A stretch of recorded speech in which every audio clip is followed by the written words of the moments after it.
Hi friends, ಎಲ್ಲರಿಗೂ ನಮಸ್ಕಾರ. ಮಂಜು ಕ್ರಿಯೇಟಿವ್ಸ್ಗೆ ಸ್ವಾಗತ. ಇವತ್ತಿನ ಈ ಒಂದು ಬ್ಯೂಟಿಫುಲ್ ಬ್ಲೌಸ್ ಡಿಸೈನ್ ಹೇಗೆ ಮಾಡೋದು ಅನ್ನೋದನ್ನು ನೀವು ಇವತ್ತು ತಿಳ್ಕೊತೀರಾ. ಅದರಲ್ಲೂ ಬಿಗಿನರ್ಸ್ಗೆ ತುಂಬ ಯೂಸ್ಫುಲ್ ಆಗಿರುತ್ತೆ, ಯಾಕಂದರೆ ಇದರಲ್ಲಿ ಜರ್ದೋಸಿ ವರ್ಕ್ ಮಾಡ್ತಿದ್ದೀನಿ. ಹಾಗಾಗಿ ಎಲ್ಲೂ ಸ್ಕಿಪ್ ಮಾಡಬೇಡಿ. ವಿಡಿಯೋ ಸ್ವಲ್ಪ ಲೆಂತಿ ಆಗಿರೋದ್ರಿಂದ ಸ್ವಲ್ಪ ಫಾಸ್ಟ್ ಮಾಡ್ತಿದ್ದೀನಿ. ಅಲ್ಲಿ ತುಂಬ ಎಕ್ಸ್ಪ್ಲನೇಷನ್ ಕೊಡ್ತಿಲ್ಲ ನಾನು. ಹಾಗಾಗಿ ಸೂಕ್ಷ್ಮವಾಗಿ ನೋಡಿಕೊಂಡ್ರೆ ಯಾವ ಸ್ಟೆಪ್ ಆದಮೇಲೆ ಯಾವ ವರ್ಕ್ ಮಾಡಬೇಕು ಅನ್ನೋದು ನೀವು ಈ ವಿಡಿಯೋದಿಂದ ತಿಳ್ಕೊಬೋದು ಫ್ರೆಂಡ್ಸ್. ಮತ್ತು ಸಬ್ಸ್ಕ್ರೈಬ್ ಮಾಡದೇ ಇರೋರು ದಯವಿಟ್ಟು ಸಬ್ಸ್ಕ್ರೈಬ್ ಮಾಡ್ಕೊಳ್ಳಿ. ಇದಾಗಲೇ ನಾನು ಬಾರ್ಡರ್ ಹಾಕಿದ್ದೀನಿ. ಜರಿ ಲೈನ್ ಹಾಕಿದ ಮೇಲೆ ಕಟ್ ಬೀಡು 3 ಹಾಕಿ, ಆಮೇಲೆ ಒಂದು ರೆಡ್ ಕಲರು ಗ್ಲಾಸ್ ಬೀಡನ್ನು ಹಾಕಿದ್ದೀನಿ. ಇಲ್ಲಿ ಕಾಣ್ತಿದೆಯಲ್ಲ, ಈ ಥರದ್ದು 3 ಲೈನ್ ಹಾಕಿದ್ದೀನಿ. ಅದು ಕೂಡ ಹೇಗೆ ಅಂದರೆ ಆ ಬೀಡ್ಸು ಒಂದೇ ಲೈನಾಗಿ ಬಂದಿಲ್ಲ, ಸ್ವಲ್ಪ ಆಚೀಚೆ ಬರೋ ಥರ ಹಾಕಿದ್ದೀನಿ. ಅದಾದಮೇಲೆ ಮತ್ತೆ ಜರಿ ಲೈನ್ ಹಾಕಿರೋದು. ಈ ರೀತಿ ಸಿಂಪಲ್ ಒಂದು ಬಾರ್ಡರ್ ಡಿಸೈನು ಇದು ಹಾಕಿದ ಆದಮೇಲೆ ನೆಕ್ಸ್ಟು ಇದಾಗಲೇ ಟ್ರೇಸ್ ಮಾಡ್ಕೊಂಡಿರೋದು ಫ್ಲವರ್ ಮೋಟಿವು ಇದೆಲ್ಲ ಏನಿದೆಯೋ ಇದನ್ನು ಹೇಗೆ ಫಿಲ್ ಮಾಡೋದು ಅನ್ನೋದನ್ನು ಮುಂದಿನ ಈ ಕಂಟಿನ್ಯೂಷನ್ ವೀಡಿಯೋದಲ್ಲಿ ಇರುತ್ತೆ. ಸ್ಕಿಪ್ ಮಾಡ್ದಿರ ನೋಡಿ, ಓಕೆನಾ ಫ್ರೆಂಡ್ಸ್. ಇಲ್ಲಿ ಎಕ್ಸ್ಪ್ಲನೇಷನ್ ತುಂಬ ಇರಲ್ಲ, ಯಾಕಂದರೆ ಆಗಲೇ ಹೇಳಿದಂತೆ ವಿಡಿಯೋ ಲೆಂತಿ ಇರೋದ್ರಿಂದ ಫಾಸ್ಟ್ ಮಾಡ್ಕೊತಿದ್ದೀನಿ.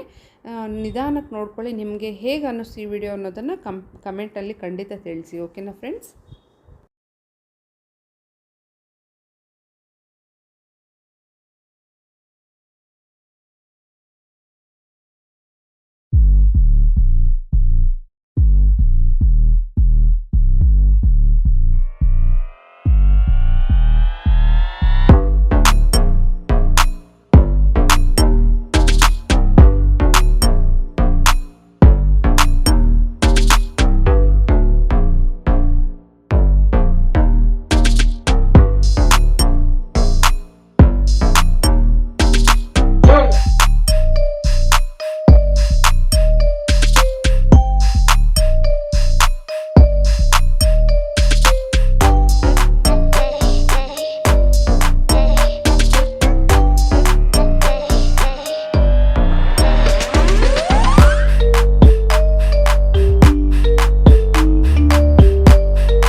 ನೋಡಿಕೊಂಡ್ರಲ್ಲ ಫ್ರೆಂಡ್ಸ್, ಇದೇ ರೀತಿ ಸ್ಟೆಪ್ಗಳನ್ನು ಫಾಲೋ ಮಾಡಿಕೊಂಡ್ರೆ ಲೀಫ್ ಆಗಿರಲಿ, ಫ್ಲವರ್ ಆಗಿರಲಿ, ಅಥವಾ ಪುಟ್ಟ ಪುಟ್ಟ ಒಂದು ಫಿಲ್ಲಿಂಗ್ ಸ್ಟಿಚಸ್ ಆಗಿರಲಿ, ಎಲ್ಲನೂ ಹೇಗೆ ಮಾಡೋದು ಅಂತ ನೋಡಿಕೊಂಡ್ರೆ ಈ ಒಂದು ಬ್ಲೌಸ್ ಡಿಸೈನ್ ಆಗೋಗುತ್ತೆ ಫ್ರೆಂಡ್ಸ್. ಅದು ಬ್ಯಾಕ್ ನೆಕ್ ಆಗಿತ್ತು. ಇದು ಸ್ಲೀವಲ್ಲಿ ಬಾರ್ಡರ್ ತುಂಬ ವೀವಿಂಗ್ ಬಾರ್ಡರ್ ಇದ್ದಿದ್ದನ್ನು ಅದ್ರ ಮೇಲೇನು ಹಾಕೋದು ಬೇಡ ಅಂದಿದ್ದಕ್ಕೆ ಪ್ಲೇನ್ ಇರುವಂತಹ ಬ್ಲೌಸಲ್ಲಿ ಮಾತ್ರ ಈ ಒಂದು ಬಂಚ್ ಆಫ್ ಒಂದು ಫ್ಲವರ್ ಮೋಟಿವ್ಸು ಅಥವಾ ಕ್ರೀಪರ್ ಪ್ಯಾಟರ್ನ್ ಬರೋ ಥರ ಹಾಕಿರುವಂಥದ್ದು. ಹೋಪ್ ನಿಮ್ಮೆಲ್ಲರಿಗೂ ಇಷ್ಟ ಆಯಿತು ಅನ್ಕೋತೀನಿ. ಇಷ್ಟವಾಗಿದ್ದರೆ ಖಂಡಿತ ಒಂದು ಲೈಕ್ ಕೊಡಿ, ಮತ್ತು ಬೇರೆಯವ್ರಿಗೂ ಶೇರ್ ಮಾಡಿ. ಇನ್ನಷ್ಟು ವಿಡಿಯೋಸೊಂದಿಗೆ ನಿಮ್ಮನ್ನು ಮತ್ತೆ ಭೇಟಿ ಆಗ್ತೀನಿ. ಸಬ್ಸ್ಕ್ರೈಬ್ ಮಾಡಿ ಸಪೋರ್ಟ್ ಮಾಡಿ ಫ್ರೆಂಡ್ಸ್ ಅಂತ ಮತ್ತೆ ಹೇಳ್ತಾ, ಎಲ್ಲರಿಗೂ ಒಳ್ಳೆಯದಾಗಲಿ. Bye friends.